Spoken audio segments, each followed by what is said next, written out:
بسم الله الرحمن الرحيم. نحمده ونصلي على رسوله الكريم. أما بعد فأعوذ بالله من الشيطان الرجيم. بسم الله الرحمن الرحيم. وكل إنسان ألزمناه طائره في عنقه ونخرج له يوم القيامة كتابا يلقاه منشورا. اقرأ كتابك كفى بنفسك اليوم عليك حصيبا. وقال النبي صلى الله عليه وسلم: من ردته الطيرة عن حاجته فقد أشرك، أو كما قال عليه الصلاة والسلام. صدق الله العظيم وصدق رسوله النبي الكريم. آج کا ہمارا جو ٹاپک ہے وہ ہے سفر کا مہینہ اور لوگوں کے توہمات اور بدشگونی. تو انشاءاللہ العزیز آج ہم اس پر بات کریں گے. تو سب سے پہلے دیکھیے، سفر جو ہے نا جی، یہ قمری کیلنڈر کا دوسرا مہینہ ہے. ایک عیسوی کیلنڈر ہے اور ایک قمری کیلنڈر ہے. قمری یعنی ہجری کیلنڈر جس کو آپ کہتے ہیں، ٹھیک ہے، جس کے حوالے سے لوگوں میں بہت سی غلط فہمیاں پائی جاتی ہیں. یعنی سفر جو ہے، سفر کا مہینہ، ایک طرف اس کے ساتھ بہت سی توہمات اور بدشگونیاں وابستہ کر لی گئی ہیں، دوسری طرف ان کے خود ساختہ حل بھی تلاش کر لیے گئے. مثلا اس مہینے میں شادی نہ کرنا، ٹھیک ہے، یہ لوگوں نے بنا لیا ہے کہ شادی اس مہینے میں کرنا درست نہیں ہے، ٹھیک ہے، یہ ایک توہم ہے، ٹھیک ہے. اسی طرح چنے ابال کر محلے میں بانٹنا تاکہ ہماری بلائیں دوسروں کی طرف چلی جائیں. اسی طرح آٹے کی 365 گولیاں بنا کر تالابوں میں ڈالنا تاکہ بلائیں ٹل جائیں اور رزق میں ترقی ہو. 311 یا زیادہ دفعہ سورہ مزمل کا پڑھنا. اس مہینے کو مردوں پر بھاری سمجھنا اور اس کی 13 تاریخ کو منحوس سمجھنا، جس کو 13 تیزی بھی کہا جاتا ہے، ٹھیک ہے. ان تمام باتوں کی دین میں کوئی حیثیت نہیں، کیونکہ ماہ و سال، رات اور دن کے آنے جانے سے ترتیب پاتے ہیں. جیسا کہ اللہ رب العزت کا ارشاد ہے: وَجَعَلْنَا اللَّيْلَ وَالنَّهَارَ آیتین فَمَحَوْنَا آیَةَ اللَّيْلِ وَجَعَلْنَا آیَةَ النَّهَارِ مُبْصِرَةً لِتَبْتَغُوا فَضْلًا مِنْ رَبِّكُمْ وَلِتَعْلَمُوا عَدَدَ السِّنِينَ وَالْحِسَابَ. ہم نے رات اور دن کو دو نشانیاں بنایا ہے. رات کی نشانی کو ہم نے بے نور اور دن کی نشانی کو روشن بنایا تاکہ تم اپنے رب کا فضل تلاش کرو اور تاکہ تم سالوں کی گنتی اور حساب جان سکو. دیکھیے، دن کا نکلنا، سورج کا طلوع و غروب ہونا، رات کا چھا جانا، سب اللہ کی نشانیوں میں سے ہے. کیونکہ دنوں سے مل کر ہفتے اور ہفتوں سے مہینے اور مہینوں سے مل کر سال بنتے ہیں. یہی ماہ و سال زمانہ ہے جس کو برا کہنے سے حدیث قدسی میں منع فرمایا گیا. چنانچہ جناب نبی کریم صلی اللہ علیہ وسلم نے فرمایا، اللہ رب العزت ارشاد فرماتے ہیں: یؤذینی ابن آدم یسب الدہر وانا الدہر بید الامر اقلب اللیل والنہار. ابن آدم زمانے کو گالی دے کر مجھے اذیت دیتا ہے، حالانکہ زمانہ میں ہوں، میرے ہاتھ میں ہر کام ہے، میں رات اور دن کو الٹ پلٹ کرتا ہوں. اب یہاں سے دیکھیے، گویا کہ ہم یہ جو کہتے ہیں نا زمانہ بڑا برا آ گیا، زمانہ برا نہیں ہے، ہمارے اعمال برے ہو گئے ہیں، ٹھیک ہے. تو وہ جو ہم زمانے کو کہتے ہیں، تو اللہ رب العزت نے فرمایا کہ دیکھو، زمانے کا تو خالق میں ہوں، ٹھیک ہے، تو میرے ہاتھ میں ہے، ٹھیک ہے. تم کیا کرتے ہو؟ زمانے کو برا نہ کہو، اپنے اعمال جو ہیں ان کو درست کرو. قمری کیلنڈر چاند کی بدلتی ہوئی حالتوں کی وجہ سے معرض وجود میں آتا ہے. اللہ تعالیٰ نے ارشاد فرمایا: یسألونک عن الاہلہ قل ہی مواقیت للناس والحج. لوگ آپ صلی اللہ علیہ وسلم سے چاند کے گھٹنے بڑھنے کے بارے میں پوچھتے ہیں، تو فرمایا، اے پیارے حبیب صلی اللہ علیہ وسلم، آپ فرما دیجئے کہ چاند کا گھٹنا اور بڑھنا یہ حج کے اوقات بتانے کا ذریعہ ہے. یعنی کیا مطلب؟ دیکھیے، کچھ عبادات جو ہیں وہ اللہ رب العزت نے ہماری سورج کے ساتھ متعلق کر دی ہیں. مثلا سورج طلوع ہوتا ہے فجر کا وقت ختم ہو جاتا ہے، سورج غروب ہوتا ہے، مغرب کا وقت ختم ہو جاتا ہے۔ اسی طرح صبح صادق ہوتی ہے تو کیا ہوتا ہے، اس وقت روزہ جو ہے وہ ہم سحری کا وقت ختم کر دیتے ہیں۔ اسی طرح سورج غروب ہوتا ہے تو افطاری کرتے ہیں۔ دیکھیے چاند کا اور کچھ عبادات چاند کے ساتھ ہیں، یعنی دیکھو مہینے ہم گنتے ہیں، ٹھیک ہے، چاند نظر آتا ہے، چاند نظر آتا ہے تو پھر ہم کیا کرتے ہیں، عید مناتے ہیں، اسی طرح روزے رکھتے ہیں۔ اسی طرح مطلب کہنے کا مقصد یہ ہے کہ اللہ رب العزت نے مہینوں کے ساتھ اور ہماری عبادات کو متعلق کر دیا ہے چاند کے ساتھ اور سورج کے ساتھ، ٹھیک ہے۔ اب قمری کیلنڈر حقیقت میں ایک عالمی کیلنڈر ہے، اس کے ذریعے اللہ تعالیٰ نے ہر انسان کے لیے یہ اہتمام کر دیا ہے کہ وہ آسانی سے تاریخوں کا تعین کر سکے۔ چاند اللہ کے مقرر کردہ ضابطہ کا پابند ہے، اس لیے اس کے گھٹنے بڑھنے سے نہ تو کسی کی قسمت پر اثر پڑتا ہے اور نہ ہی کسی خاص مہینے کا چاند نظر آنے سے کسی نحوست کی ابتدا ہوتی ہے اور نہ کسی خوش قسمتی کا آغاز ہوتا ہے، کیونکہ انسان کی خوش قسمتی اور بدقسمتی کا انحصار سورج، چاند، ستاروں کی گردش پر نہیں بلکہ انسان کے اپنے عمل پر ہے۔ ان کی تخلیق کا مقصد تو یہ ہے کہ سالوں کا حساب کیا جا سکے اور عبادت کے اوقات معلوم کرنے میں آسانی۔ دیکھیں مہینوں کی تعداد بھی اللہ رب العزت نے مقرر کی ہے۔ اللہ رب العزت نے فرمایا ان عدت الشہور عند اللہ 12 شہرا فی کتاب اللہ یوم خلق السماوات والارض، بے شک مہینوں کی تعداد اللہ کے نزدیک اللہ کی کتاب میں 12 مہینے ہیں جب سے اس نے آسمانوں اور زمینوں کو پیدا کیا، یعنی اللہ رب العزت ہی نے مہینوں کی تعداد مقرر کی۔ چنانچہ کیلنڈر قمری ہو شمسی ہو، کہیں محرم اور صفر ہیں تو کہیں جنوری اور فروری، اور کہیں دوسرے آپ نے دیکھا ہوگا مہینے بھی ہیں، مختلف کیلنڈر چلتے ہیں، ٹھیک ہے، وہ جنہیں آپ یعنی ہماری زبان میں دیسی کیلنڈر کہا جاتا ہے، ٹھیک ہے۔ تو مختلف نام ہے لیکن تعداد 12 ہی ہے۔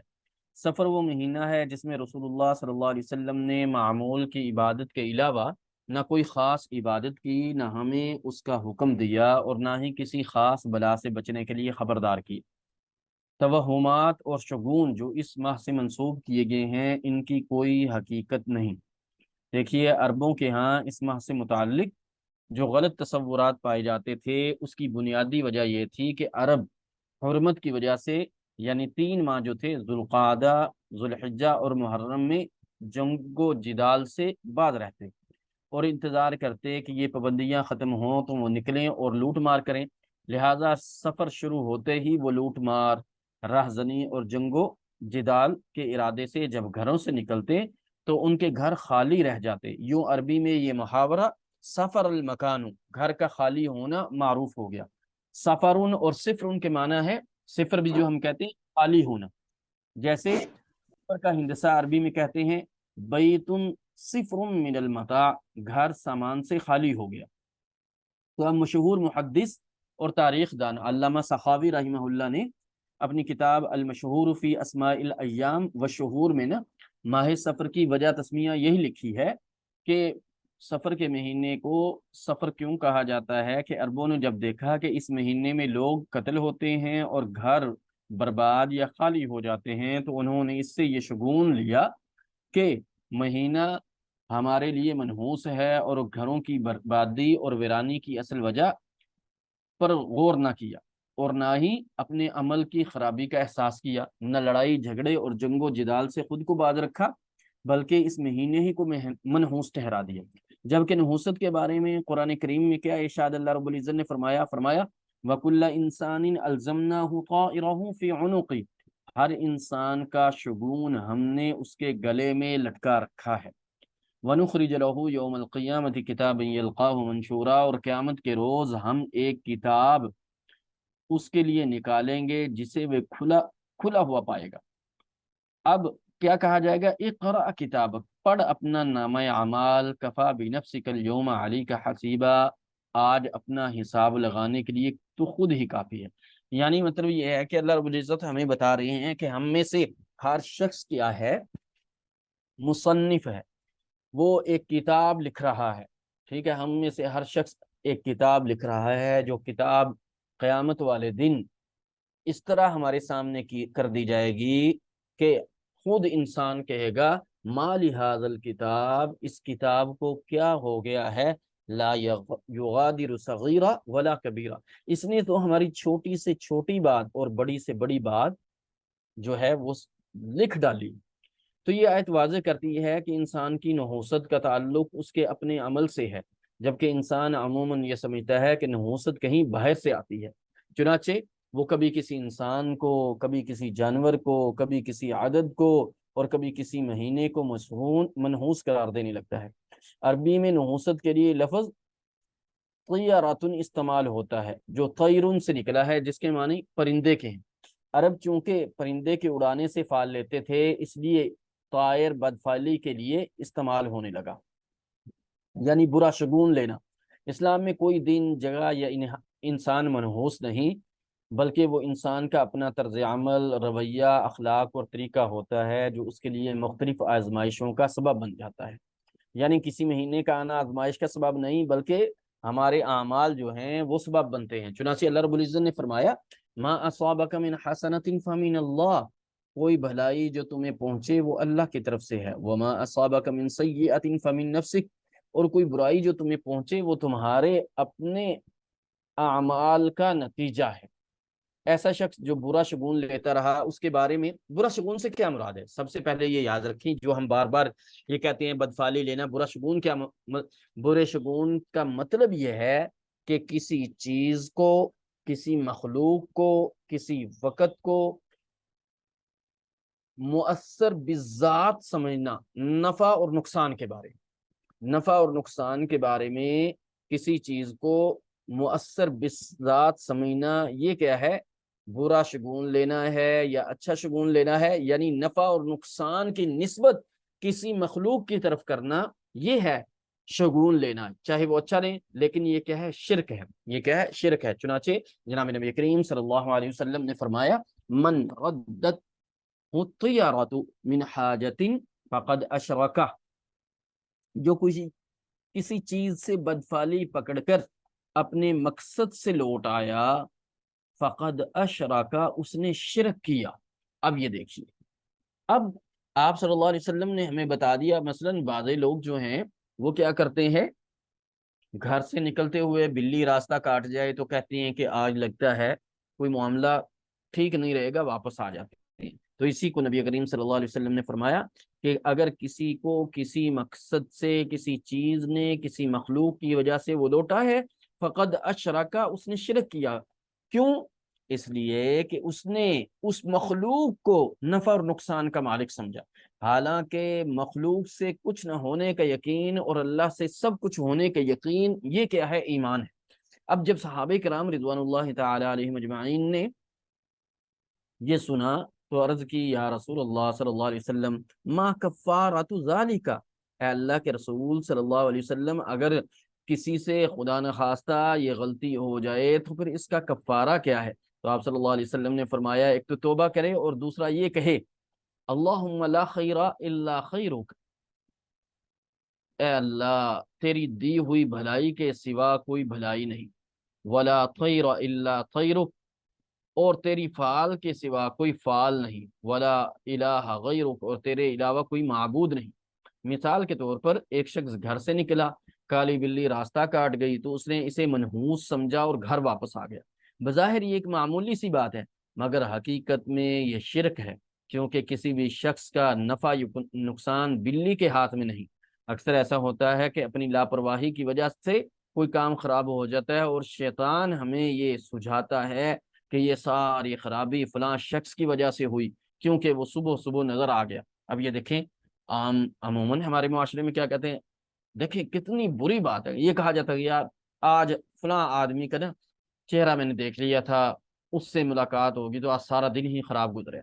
اب دیکھیے کوئی کام درست نہیں ہوگا یہ کہا جاتا ہے، اسی طرح آنکھ پھڑکنے سے خوفزدہ ہو جانا، یہ ہاتھ میں کھجلی ہونے سے امید لگا بیٹھنا کہ آج مال ملے گا، یا جوتے پر جوتا آ گیا تو سفر پیش آئے گا، رنگوں سے شگون لینا بھی ہمارے معاشرے میں عام ہے، مثلا سیاہ رنگ نہ پہننا کہ بیمار پڑ جائیں گے یا احترام کے منافی ہے، کیونکہ خانہ کعبہ کا غلاف کالا ہے، سبز جوتا نہ پہننا کہ بے ادبی ہوگی کیونکہ آپ صلی اللہ علیہ وسلم کے گنبد کا رنگ سبز ہے۔ اس طرح انسان نے خود ساختہ طور پر کچھ چیزیں اپنے لیے نہ صرف حرام کر لیں بلکہ ان کے ساتھ قسمت بھی جوڑ لی۔ یہ سب ایسے وسوسے اور توہمات ہیں جن کی حقیقت اس کے سوا کچھ نہیں کہ شیطان انسان کو شرک میں مبتلا کر کے اس کے اعمال ضائع کرواتا ہے۔ یہ توہمات اور بدشگونیاں انسان کو اندر سے کمزور کر دیتی ہیں۔ اس کے برعکس اللہ کی ذات پر پختہ ایمان اور توکل انسان کو جرت، بہادری اور اعتماد دیتا ہے اور اسے جینے کا ڈھنگ سکھاتا ہے۔ چنانچہ ایسے کسی بھی خیال کو دل سے نکال کر اللہ پر توکل کرتے ہوئے اپنا کام جاری رکھنا چاہیے۔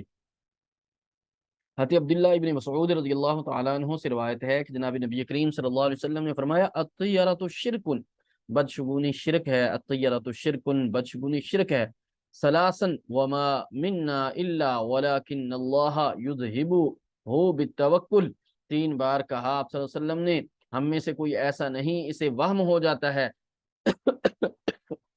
معذرت، لیکن اللہ تعالیٰ توکل کی وجہ سے اسے دور کر دیتا ہے۔ اہل کتاب بھی جب دین کی اصل تعلیمات سے دور ہو گئے تو اس طرح کے شگون لینے لگے جس کا ذکر قرآن کریم میں آیا ہے۔ فرمایا أَلَمْ تَرَ إِلَى الَّذِينَ أُوتُوا نَصِيبًا مِنَ الْكِتَابِ يُؤْمِنُونَ بِالْجِبْتِ وَالطَّاغُوتِ، کیا تم نے نہیں دیکھا ان لوگوں کو جنہیں کتاب کا ایک حصہ دیا گیا، وہ جبت اور طاغوت پر ایمان لاتے ہیں۔ جبت بے حقیقت، بے فائدہ، بے اصل چیز کو کہتے ہیں۔ شگون کی بھی کوئی اصل بنیاد اور حقیقت نہیں ہوتی، اس لیے اسلام میں ایسی تمام چیزیں جو جبت کے تحت آتی ہیں جیسے کہانت، فالگیری، شگون اور توہمات، ان سے منع کیا گیا ہے۔ کسی چھوٹی سی چھوٹی تکلیف یا طبیعت کی خرابی پر دوسروں کو مورد الزام ٹھہرانا اور لوگوں کے ساتھ باہمی تعلقات خراب ہونے پر اپنی غلطی اور کوتاہی کا جائزہ لینے کی بجائے یہ خیال کرنا کہ ضرور کسی نے جادو کر دیا ہے، یا اس قسم کے دیگر توہمات رکھنا جو پیار و محبت کے رشتوں کو ختم کر دیتے ہیں۔ یعنی کیا مطلب کہ انسان فلانے نے کچھ کر دیا، فلانے دیکھو کوئی کچھ نہیں کر سکتا، ٹھیک ہے، جس کی وجہ سے انسان کی توجہ اپنے عمل کی درستی اور اصلاح سے ہٹ جاتی ہے، نتیجتاً انسان تنہا رہ جاتا ہے اور نفسیاتی مریض بن جاتا ہے۔ اب کیا ہے کہ انسان جب یہ سوچنے لگ جائے کہ فلانے کیا، ہر وقت کوئی نہ کوئی معاملہ ہو انسان کے ساتھ ہوتا رہتا ہے، تو اب کیا کرے، وہ اس بات پر ہی آ جائے کہ فلانے نے کچھ کر دیا فلانے، تو یہ درست نہیں۔ کسی بھی غیر معمولی صورتحال میں ہر قسم کے شر سے بچاؤ کے لیے بطور علاج مسنون اذکار اور دعائیں ہمیں پڑھنی چاہیے اور یہ دعاؤں کا ہمیں اہتمام کرنا چاہیے۔ چنانچہ حضرت ابو ہریرہ رضی اللہ تعالیٰ عنہ فرماتے ہیں کہ آپ صلی اللہ علیہ وسلم نے فرمایا لا عدوى ولا طیرة ولا ہام ولا سفر وفر من المجزوم كما تفر من الاسد، مرض کا لگ جانا، نحوست، الو اور سفر کچھ نہیں، اور جزامی سے اس طرح بچو جس طرح شیر سے بچتے ہو۔ یعنی کیا مطلب، دیکھیں ہمیشہ یاد رکھیں کہ کوئی کسی بھی چیز کو، میں نے سب سے پہلے جو جملہ وہ آج کے اس یعنی جو لیسن ہے ہمارا، اس کا خلاصہ ہے کہ کسی بھی چیز کو مؤثر بذات نہیں سمجھنا چاہیے، ٹھیک ہے۔ عمومی مشاہدہ بھی یہی ہے کہ کسی کو بیماری لگتی ہے اور کسی کو نہیں لگتی، اگر اصل سبب کوئی انسان یا چیز ہوتی تو پھر سب کو بیماری لگنی چاہیے۔ حقیقت یہی ہے کہ جب تک اللہ کا اذن نہ ہو کوئی شخص نفع یا نقصان نہیں پہنچا سکتا، اور نہ ہی کوئی جراثیم یا وبا۔ پہلے مریض کو بیماری جہاں سے آئی تھی یعنی اللہ کے اذن سے، باقی لوگوں کو بھی وہیں سے آئی ہے۔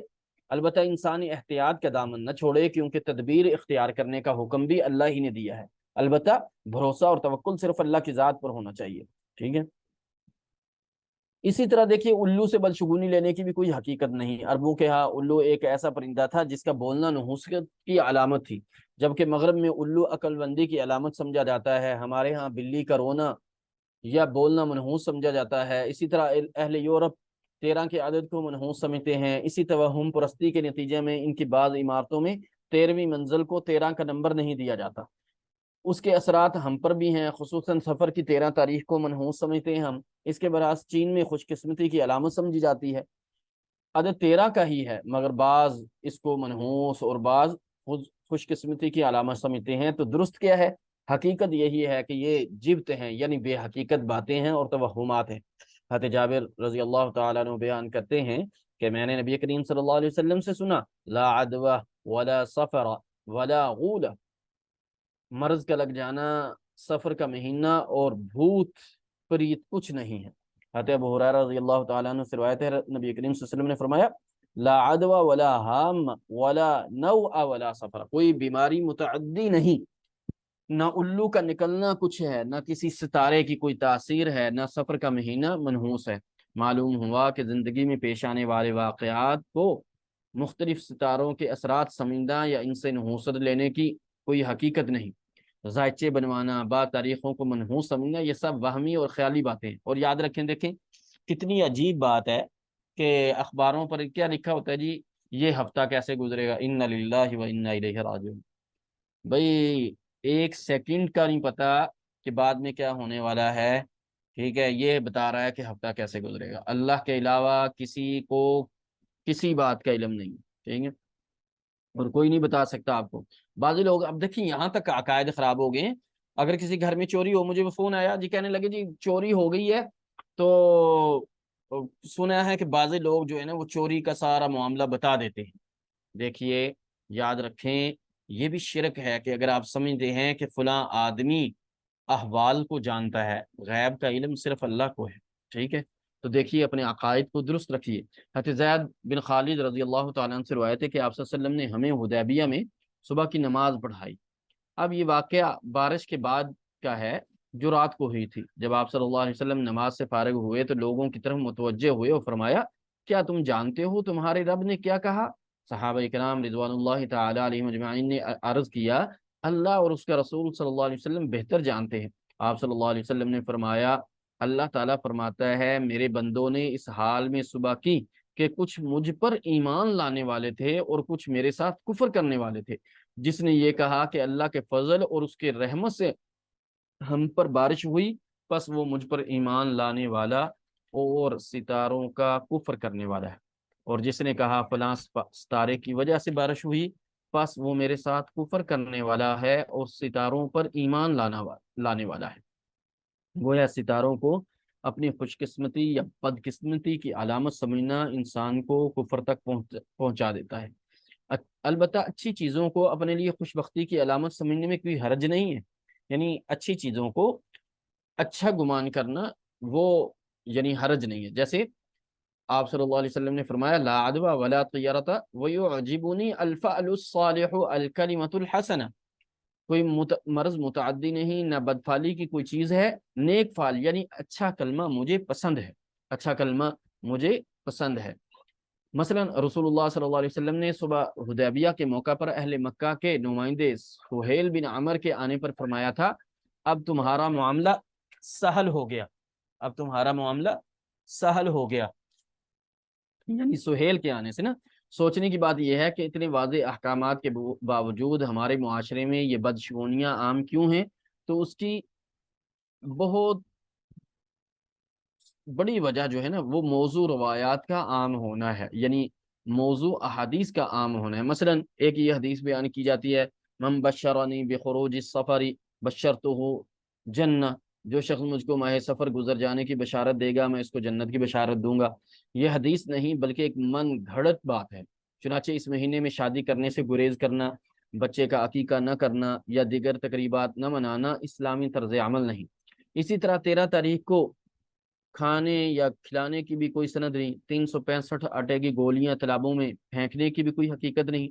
ماہ سفر کے حوالے سے ایک اور انتہا یہ ہے کہ ایک طرف اس کو منحوس سمجھتے ہیں تو دوسری طرف خوشی منائی جاتی ہے، اور دلیل یہ پیش کی جاتی ہے کہ رسول اللہ صلی اللہ علیہ وسلم بیماری کے بعد اس دن صحت یاب ہوئے تھے اور سیر و تفریح کے لیے نکلے تھے، حالانکہ تاریخی اعتبار سے بات اس کے بالکل برعکس ہے۔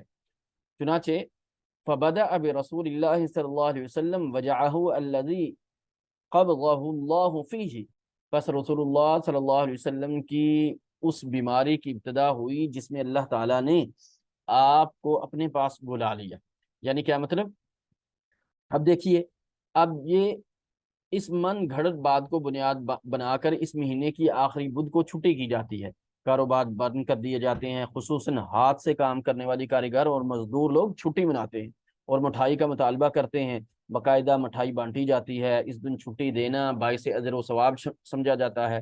خاص اس دن اس سوچ کے ساتھ چوری بنائی جاتی ہے کہ استغفر اللہ، رسول اللہ صلی اللہ علیہ وسلم نے صحت یاب ہونے کے بعد چوری کھائی تھی۔ خواتین اس دن اچھے کپڑے پہنتی ہیں، لوگ خاص طور پر تفریح کے لیے نکلتے ہیں، جبکہ اس کی دلیل نہ تو سیرت کی کتابوں میں ہے نہ احادیث مبارکہ سے ملتی ہے۔ اس لحاظ سے ایک مسلمان کا عقیدہ مضبوط اور ذہن میں یہ بات واضح ہونی چاہیے کہ خوشی اور غم، نفع اور نقصان سب اللہ کے ہاتھ میں ہے، کوئی تکلیف نہیں آ سکتی جب تک اللہ نہ چاہے۔ قرآن مجید میں ہے قُل لَن يُصِيبُنَا قُل لَن يُصِيبَنَا إِلَّا مَا كَتَبَ اللَّهُ لَنَا وَمَوْلَانَا وَعَلَى اللَّهِ فَلْيَتَوَكَّلِ الْمُؤْمِنُونَ، کہہ دیجئے کہ ہمیں ہرگز کوئی بھلائی یا برائی نہیں پہنچتی مگر وہ جو اللہ نے ہمارے لیے لکھ دی ہے، وہی ہمارا مولا ہے، اور ایمان والوں کو اللہ پر توکل کرنا چاہیے۔ آپ صلی اللہ علیہ وسلم نے فرمایا ما اصابک لم یکن لیخطئک وما اخطاک لم یکن لیصیبک، جو مصیبت تم کو پہنچی وہ تم سے ٹل نہیں سکتی تھی، اور جو ٹل گئی وہ تم پر آ نہیں سکتی تھی۔ یہ عقیدہ ہونا چاہیے۔ اور بعض لوگ دیکھیں کوئی تکلیف آ جائے زندگی میں، کوئی آزمائش آ جائے تو پھر ساری زندگی اسی کو لے کر بار بار دہراتے ہیں۔ بھئی بس وہ آنی تھی، آ گئی، ٹھیک ہے، اب اس ماضی کو دہرانے کا کیا فائدہ، اب مستقبل کی فکر کریں، ٹھیک ہے۔ تو دیکھیں یہی سوچ انسان کو ہر حال میں مطمئن رکھتی ہے کہ جو ہوا اللہ کے اذن سے ہوا، اور اس میں ضرور اللہ کی کوئی حکمت پوشیدہ ہوگی۔ اس طرح عقیدہ توحید مزید پختہ ہوتا ہے، اور انسان جان لیتا ہے کہ اصل پناہ دینے والی ذات صرف اور صرف اللہ کی ہے۔ اس طرح وہ شرک جیسے کبیرہ گناہ سے بچا رہتا ہے۔ اسی پرکار بند رہنے کے لیے ہمیں یہ دعا سکھائی گئی جو فرض نماز کے بعد پڑھنا مسنون ہے۔ کیا؟ آپ صلی اللہ علیہ وسلم نے ہمیں یہ دعا سکھائی، اللہم لا مانع لما اعطیت ولا معطی لما منعت ولا ينفع ذا الجد منک الجد، اے اللہ کوئی روک نہیں سکتا جو آپ عطا کریں، اور کوئی دے نہیں سکتا جس کو آپ روکنا چاہیے، اور آپ کے عذاب کے مقابلے میں کسی دولت مند کو اس کی دولت فائدہ نہیں دے سکتی۔ اب یہاں پہ دیکھیے کتنی پیاری دعا ہے، ان دعاؤں کا اہتمام کیجیے۔ اسی طرح نظر بد اور تکلیف سے بچنے کی دعاؤں میں سے ایک یہ بھی ہے، اعوذ بکلمات اللہ التامہ من کل شیطان وہامہ ومن کل عین لامہ۔ اب دیکھیں یہ وہ دعائیں ہیں، یعنی آپ صلی اللہ علیہ وسلم بچوں کو دم کیا کرتے تھے ان کے ساتھ، اور یہ بھی فرمایا، کہتے ابراہیم علیہ الصلوۃ والسلام بھی اسماعیل اور جناب سیدنا اسماعیل علیہ الصلوۃ والسلام اور اسحاق علیہ الصلوۃ والسلام کو ان الفاظ کے ساتھ یعنی دم کیا کرتے تھے۔ اب کیا ہے، کوئی کسی بچے کو گھر میں کچھ ہو جائے تو سب سے پہلی نظر تو ہماری اللہ کی طرف جانے کی بجائے معاذ اللہ استغفر اللہ ہاسپٹل کی طرف چلی جاتی ہے، ٹھیک ہے۔ تو فوراً ہم کیا یقیناً یعنی میڈیسن کا لینا یہ اسباب اختیار کرنے کا حکم ہے، لیکن سب سے پہلی نظر تو اللہ کی طرف جانی چاہیے، اور سب سے پہلے تو ہمیں دعاؤں کا اہتمام کرنا چاہیے۔ اسی طرح ایک اور دعا، اعوذ بکلمات اللہ التامہ من غضبہ وعقابہ ومن شر عبادہ ومن ہمزات الشیاطین وان یحضرون، میں اللہ کے تمام کلمات کی پناہ چاہتا ہوں، اس کے غضب، اس کے عتاب سے، اس کے بندوں کے شر سے، اور شیطان کے وسوسوں سے، اور اس سے کہ وہ میرے پاس حاضر ہوں۔ اسی طرح اور دعا، بسم اللہ ارقیک من کل شیء یؤذیک من شر کل نفس او عین حاسد اللہ یشفیک، بسم اللہ ارقیک، میں اللہ کے نام سے آپ کو جھاڑتا ہوں ہر اس چیز سے جو آپ کو اذیت دے، ہر نفس سے اور ہر حاسد نظر کے شر سے، اللہ آپ کو شفا دے، میں اللہ کے نام سے آپ کو جھاڑتا ہوں یعنی دم کرتا ہوں۔ اذهب البأس رب الناس واشفی انت الشافی لا شفاء الا شفاؤک شفاء لا یغادر سقما، اے لوگوں کے رب تکلیف دور کر دے، تکلیف کو دور کر دے اور شفا دے، اور تو ہی شفا دینے والا ہے، تیری دی ہوئی شفا کی صفا کوئی شفا نہیں، ایسی بیماری جو بیماری کو باقی نہ چھوڑے، ایسی شفا جو بیماری کو باقی نہ چھوڑے۔ اعوذ بکلمات اللہ التامات التی لا یجاوزہن بر ولا فاجر من شر ما ينزل من السماء وما يعرج فيها ومن شر ما رأى في الأرض وما يخرج منها ومن شر فتن الليل ومن شر فتن النهار ومن شر طوارق الليل والنهار إلا طارقا يطرق بخير يا أرحم الراحمين۔ تو یہ دیکھیں، یہ وہ دعائیں ہیں جو جناب نبی کریم صلی اللہ علیہ وسلم نے ہمیں سکھائی ہیں۔ اگر ہم ان دعاؤں کا اہتمام کریں تو یقیناً ہماری زندگی سے آدھے مسائل ویسے ہی ختم ہو جائیں۔ لہذا لوگوں کا شادی کرنے کو نحوست کا اس مہینے میں باعث قرار دینا یہ بھی درست نہیں۔ کاروبار کی ابتدا نہیں کرتے ہیں، کہتے ہیں بلائیں نازل ہوتی ہیں، کسی درخت پر الو بولتے سن لیا تو اعلان کر دیا کہ لوگوں میں قتل و غارت ہوگی، برادری میں جھگڑا ہوگا، خاوند میاں بیوی میں نچاکی ہوگی، پرانا درخت دیکھا تو تصور باندھ لیا کہ یہاں جنوں کا بسیرا ہوگا، کوئی ٹیلا دیکھا تو رنگ فاق ہو گیا کہ یہاں بدروہیں رہتی ہیں۔ نئی دلہن کے گھر آتے ہی کوئی مصیبت آ جائے تو استغفر اللہ اس کو منحوس قدم قرار دیا جاتا ہے۔ بیوی کی چوڑیاں ٹوٹ جائیں تو اسے بھی زوجین کے حق میں بدشگونی سمجھا جاتا ہے۔ بے اولاد عورت کو ملنے سے گریز کیا جاتا ہے معاذ اللہ ہمارے معاشرے میں، استغفر اللہ۔ کتنی عجیب بات ہے، آپ دیکھیں فلاں آدمی صبح صبح نظر آ گیا تو اس لیے کام خراب ہو گیا، دکاندار کے صبح دکان کھولتے ہی کسی نے ادھار مانگ لیا تو انکار کر دیتے ہیں کہ سارا دن ادھار ہی چلے گا۔ اب یہ کیا چیزیں، ٹھیک ہے، آنکھ پھڑکنے سے میں نے عرض کیا خوفزدہ ہو جانا، ہاتھ میں کھجلی سے امید لگا لینا، ٹھیک ہے، تو یہ کیا ہے، سب کے ہیں توہمات ہیں جن سے انسان کے اعمال ضائع ہو جاتے ہیں۔ تو ہمیں اللہ پر کامل یقین ہونا چاہیے، ٹھیک ہے، کہ اللہ رب العزت نے ہمیں یہ بتایا ہے کہ سارے معاملات اللہ کے ہاتھ میں ہیں۔ ہم کسی کو اپنی تکلیف پر کسی کو مورد الزام نہ ٹھہرائیں کہ فلاں آدمی نے کچھ کر دیا ہوگا، فلاں نے کر دیا ہوگا، ٹھیک ہے، ایسا کبھی نہ سوچیں۔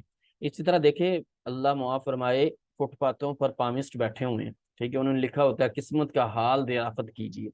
اب بعض لوگ جو ہیں معاذ اللہ مزاحن بھی اپنا ہاتھ کو دکھاتے ہیں کہ دیکھیں جی بتائیں، سنیے پامسٹ کے پاس جانا، آپ صلی اللہ علیہ وسلم نے کیا فرمایا؟ فرمایا من اتا عطافا، جو کسی کاہن یا نجومی یا پامسٹ کے پاس آیا، فسألہ عن شیء، اس سے کسی چیز کے متعلق سوال کیا، فرمایا لم تقبل لہ صلاۃ 40 لیلہ، تو اللہ اس کی 40 راتوں کی نماز قبول نہیں کرے گا۔ اب یہاں سے دیکھیے، ٹھیک ہے، اب سب سے پہلا کوشچن تو یہ ہے کہ بھائی اس سے پوچھا جائے کہ بھائی تم اپنی قسمت تو پہلے جانو نا، کہ تم فٹ پاتھ پہ بیٹھے تمہاری زندگی گزر گئی ہے، اپنی قسمت کے حال کو پہلے دریافت کرو، بعد میں لوگوں کی قسمت کو یعنی بتاؤ۔ اسی طرح توہمات کا تو یہ عالم ہے کہ آج انفارمیشن اور ٹیکنالوجی سے آراستہ لوگوں کے ہاں کروڑوں روپے کی کوٹھی تعمیر کر کے چھت کے اوپر ہانڈیاں ضرور لٹکائی جاتی ہیں کہ جن نظر نہ لگ جائے، انا للہ۔ اب دیکھیں کروڑوں روپے کی کوٹھی بنائی گئی ہے، اب چھت کے اوپر ہانڈیاں لٹکائی جا رہی ہیں، جو یہ کیا ہے؟ اسی طرح آپ دیکھیں امریکی اور آکسفورڈ یونیورسٹیوں سے علم کی روشنی حاصل کر چکنے والے افراد جی ہاتھوں کے اندر لوہے کے کڑے اور پیتل کے چھلے پہنے ہیں، کہ اس سے بھی یہ ساری چیزیں ہیں۔ اب آپ اندازہ لگا لیں، یہاں تک نئی گاڑی یا رکشے کے پیچھے جوتا لٹکایا جاتا ہے کہ بلائیں ٹل جائیں، تو میں کہا کرتا ہوں اگر اس سے بلا ٹلتی ہے نا جوتا لٹکانے سے، تو چلانے والے کے گلے میں بھی جوتوں کا ہاتھ ڈال دینا چاہیے تاکہ اسے بھی نظر نہ لگے۔ مطلب یہ ہے کہ دیکھیں، یہ آپ نے دیکھا ہوگا نئی گاڑی ہے، جوتا لٹکا دیا گیا، عجیب۔ اب دیکھیں کسی کو چھینک آ جائے تو جواب دینے کی بجائے سنت کیا ہے کہ جواب دیا جائے، کہنا شروع کر دیتے ہیں کوئی یاد کر رہا ہے، ٹھیک ہے، تو یہ کیا ہے؟ یہ ساری کی ساری من گھڑت باتیں ہیں، اسلام میں ان کا کوئی تعلق نہیں۔ لہٰذا اللہ سے دعا ہے کہ اللہ رب العزت ہمیں جو خاص قرآن و سنت سے باتیں ثابت ہیں ان پر عمل کرنے کی توفیق نصیب فرمائے، اور جو توہمات ہیں ان سے بچنے کی توفیق نصیب فرمائے۔ اور دیکھیں آپ صلی اللہ علیہ وسلم نے بڑے پیارے انداز سے فرمایا، ٹھیک ہے، اگر صحابی رسول کو کہ اگر ساری دنیا یہ چاہے کہ تجھے نفع پہنچائے اور اللہ نہ نفع پہنچانا چاہے تو تجھے کوئی نفع نہیں پہنچا سکتا، اور اگر ساری دنیا اس بات پر جمع ہو جائے کہ تجھے کوئی نقصان پہنچائے، اور اگر اللہ رب العزت نقصان نہ پہنچانا چاہیں تو پھر تمہیں کوئی نقصان نہیں پہنچا سکتا۔ بس یہی عقیدہ ہمارا ہونا چاہیے۔ اللہ سے دعا ہے اللہ رب العزت ہمیں سمجھنے اور عمل کرنے کی توفیق نصیب فرمائے۔ اگر کسی کا کوئی کوشچن ہے تو بتا دیجیے گا۔ ماشاء اللہ ڈاکٹر صاحب، آپ نے بہت بہت ہی اچھا ایک سیشن کنڈکٹ کیا، اور ہمیں بہت زیادہ اس سے اچھی نالج ملی۔ تھینک یو سو مچ، اور everyone, thank you so much for joining us and taking out time from your busy schedules. اور سر ماشاء اللہ ہمیں کافی زیادہ اس کے بارے میں نالج نہیں تھی ہم لوگوں کو، اور باقی لوگ بھی کافی زیادہ اس کے بارے میں ڈفرینٹ متس وغیرہ کو فالو کرتے تھے، تو لیکن اب انشاءاللہ اس کے بعد ہم سب ٹرائی کریں گے کہ ہم اس کو اپنی ڈیلی لائف میں امپلیمنٹ کریں اور لوگوں کو بھی بتائیں۔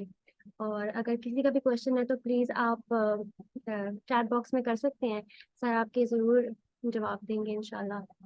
سر یہاں پہ ایک کوشچن آیا ہے، یہ جی، جزام کے ورڈ کا کیا میننگ ہے؟ یہ جس کو ہمارے اردو میں وہ کوڑ کی ایک جسم میں نا بیماری ہوتی ہے، جس کو یعنی کوڑ کی بیماری بھی کہا جاتا ہے، جس میں ہوتا یہ ہے کہ اس میں انسان کا جسم جو ہے وہ کٹنا شروع ہو جاتا ہے، ٹھیک ہے، انسان کا جسم کٹ کٹ کے، ٹھیک ہے، وہ ایک بیکٹیریل بیماری ہوتی ہے جس کی وجہ سے انسان کی جلد جو ہے وہ خشک ہو جاتی ہے، اور اس کے بعد کیا ہوتا ہے کہ انسان کی جسم کے اندر جو گوشت کے لوتھڑے ہیں وہ کٹ کٹ کے گرنا شروع ہو جاتے ہیں، تو یہ بیماری ہے، تو اور یہ متعدی بیماری اس کو کہا جاتا ہے، ٹھیک ہے، کہ لیکن آپ صلی اللہ علیہ وسلم نے، میں نے عرض کیا نا کہ ہمیں یہ بتا دیا کہ دیکھیے کہ کوئی بھی بیماری ہے تو ہمیں یہ عقیدہ یہ رکھنا چاہیے، یہ نہ سمجھے کہ انسان، دیکھیں احتیاط ہمیں کرنی چاہیے، ٹھیک ہے، جیسے حضرت فاروق اعظم رضی اللہ تعالیٰ عنہ جب یمن کی سرحد پر پہنچے، پتہ چلا کہ وہاں طاعون ہے، تو آپ رضی اللہ تعالیٰ عنہ واپس لوٹے ہیں، ٹھیک ہے، آپ رضی اللہ تعالیٰ عنہ واپس لوٹے ہیں، تو کسی نے کہا کہ آپ اللہ کی تقدیر کدھر جا رہے ہیں، یعنی مطلب یہ ہے کہ تقدیر میں اگر ہوا، فرمایا میں اللہ کی تقدیر سے اللہ کی تقدیر ہی کی طرف جا رہا ہوں، مطلب یہ ہے کہ دیکھیے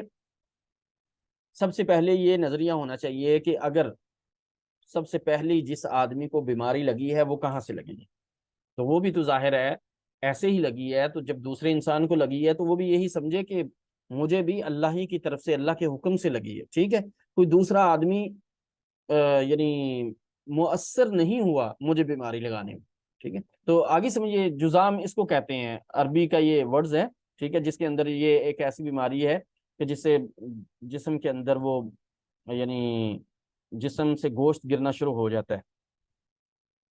جی ٹھیک ہے ٹھیک ہے سر، ایک اور کوشچن بھی آیا ہے، وہ کہہ رہے ہیں کہ اگر فیملی کے کچھ لوگ ان کا شکار ہو، تو وہمات کا شکار ہو، تو ان کو بتانے کے باوجود بھی اگر وہ اس پہ عمل نہ کر رہے ہو تو ہمیں کیا کرنا چاہیے؟ دیکھیے ہمارا کام ہے کسی کو بتا دینا، ٹھیک ہے، تو منوانا نہیں ہے، ٹھیک ہے، یہ تو بات دیکھیں دین اسلام کے سب سے بڑا، اللہ رب العزت نے نا ہمیں بتایا ہے کہ دیکھیں دین اسلام سے بڑی تو کوئی چیز نہیں ہے، لیکن فرمایا لا اکراہ فی الدین، اسلام کو قبول کرنے میں بھی کوئی جبر نہیں ہے، کیا مطلب کہ کسی کافر کو ہم مجبور نہیں کرتے کہ وہ اسلام لائے، ہاں لیکن جب اسلام لے آئے انسان تو اسلام کے جو قواعد و ضوابط ہیں ان کو اپنانا یہ لازم ہے، لیکن جب تک اسلام نہیں لاتا تو اسی طرح یہ احباب جو ہیں اس طرح کے، دیکھیں اصل میں نا کچھ لوگوں کو وسوسوں کی بیماری ہوتی ہے، ٹھیک ہے، اور وسوسے کا یہ آپ یعنی نوٹ کر لیں کہ وسوسہ ایک ایسی چیز ہے، آپ اس کو جتنا دور کرنے کی کوشش کریں گے وہ اتنا ہی قریب آئے گا، لہٰذا اس کو چھوڑ دیں، ٹھیک ہے، سوچیں ہی نہ، بالکل اس کے بارے میں سوچیں ہی نہ۔ اسی طرح اگر وہ کچھ لوگ ہیں توہمات کے شکار، تو انہیں بتایا جائے کہ وہ توکل کو جانیں، یعنی اصل میں نا ہمارے ہاں یہ توہمات کب ہوتے ہیں، جب ہم توکل جو ہے نا، توکل یعنی اللہ کی ذات پر توکل نہیں کرتے، تو پھر یہ معاملہ آتا ہے وَمَن يَتَوَكَّلْ عَلَى اللَّهِ فَهُوَ حَسْبُهُ، ٹھیک ہے، جو اللہ پر توکل کر لیتا ہے اللہ رب العزت اس کو کافی ہو جاتے ہیں۔ تو میں نے یہ عرض کیا ہے کہ دیکھیں